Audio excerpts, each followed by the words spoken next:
ارے بابا کو تو اگاڑا پچھاڑا ڈھکنے کا بھی شعور نہیں بیچارے کو ہے. بابا تو سب کچھ دکھاتا پھر رہا ہے، تجھے بیٹے دے گا یہ.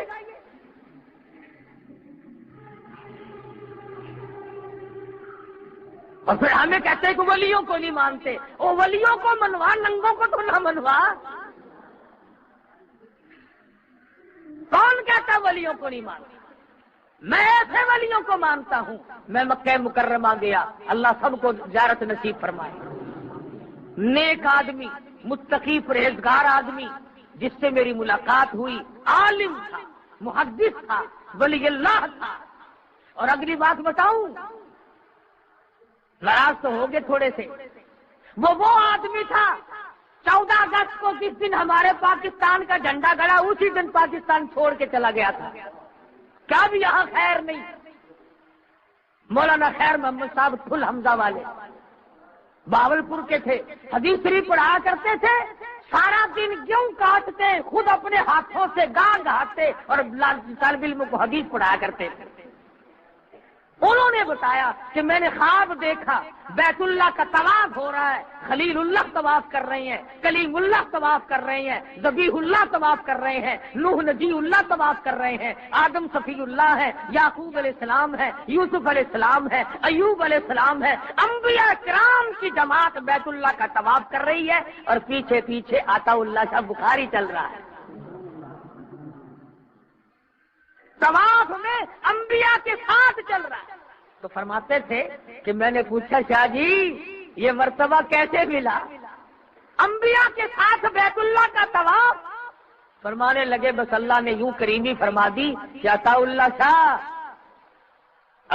شاہ تم نے میرے محبوب صلی اللہ علیہ وسلم کی ختم نبوت کے لیے ساری عمر جیل میں کاٹ دی، مصیبتوں میں کاٹ دی، آجا نبیوں کے ساتھ طواف کرتا رہے.